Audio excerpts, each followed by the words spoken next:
Une collection est née dans la population il y a une trentaine d'années. Cette collection s'est enrichie par l'apport généreux de la population et par les dépôts de l'administration. Il y a d'abord le troc au départ, on échange. Je fais certaines choses, j'ai besoin de certains autres produits, je peux échanger ce que je fais contre ce que proposent les autres. Arrivera un moment où il faudra bien organiser cet échange. Et j'ai besoin d'une règle du jeu et j'ai besoin d'instruments. Des pois gigognes, des pois qui s'emboîtent. Chaque élément est un poids particulier et l'ensemble forme 2 livres du roi.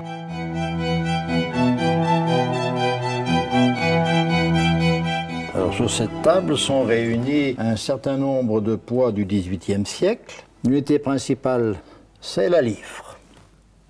Cette livre a des valeurs différentes, selon qu'elle est livre de Paris ou livre de Lyon.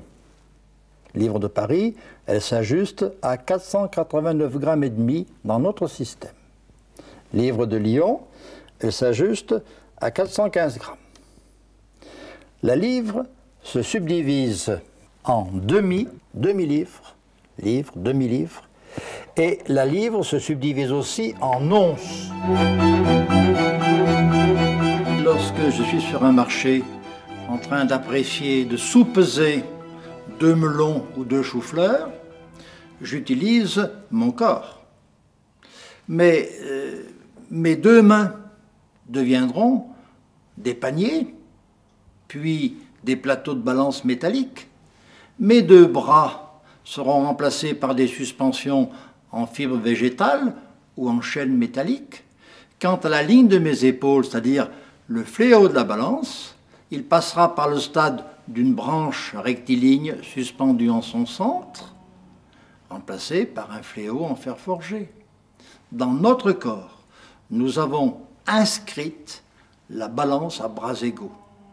L'ennui de cette balance, de ce type de balance, c'est que, ayant des bras égaux, si vous avez une charge de 100 kg ou de 100 livres d'un côté, il faudra faire équilibre avec la même masse sur l'autre côté, sur l'autre bras.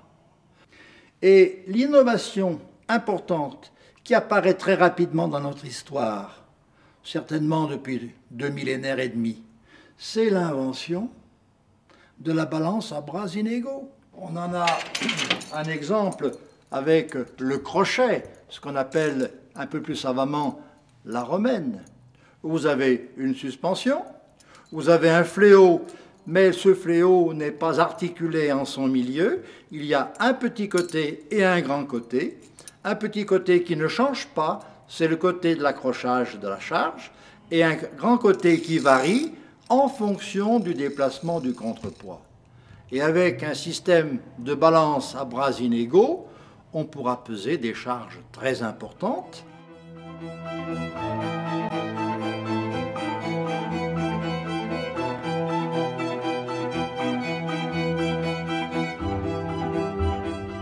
Au XVIIIe siècle, nous sommes en fait à l'époque des rois, c'est l'ancien régime en fait. Le maître n'existe pas, et pour tout ce qui concerne les mesures de longueur, on se base sur le corps humain.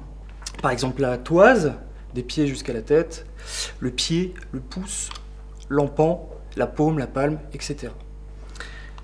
Et bien sûr, il faut avoir une référence, donc on fait référence à un humain. Forcément, on va faire référence à un roi. Et là, au XVIIIe siècle, on fait référence en fait à Charlemagne. Charles le Magne, Charles le Grand, il mesurait 1,94 m et chaussait du 49. Voilà.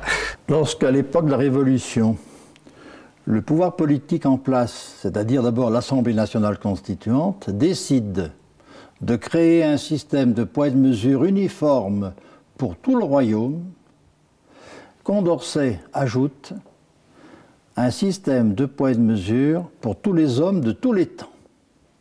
On vise donc dès le départ à la mondialisation. Pour que ce nouveau système de poids et de mesure soit applicable à tous les hommes de tous les temps, il faut qu'il abandonne sa référence à la morphologie humaine et au travail de l'homme. Et c'est donc à une mesure de l'univers qui sera fait référence. Ce sera finalement la mesure d'un arc du méridien terrestre. Le mètre, nouvelle mesure, est égal à la 10 millionième partie du quart du méridien terrestre. Et nous abandonnons l'aune, nous abandonnons le pied et la toise, et à ce moment-là, nous pouvons faire référence au mètre.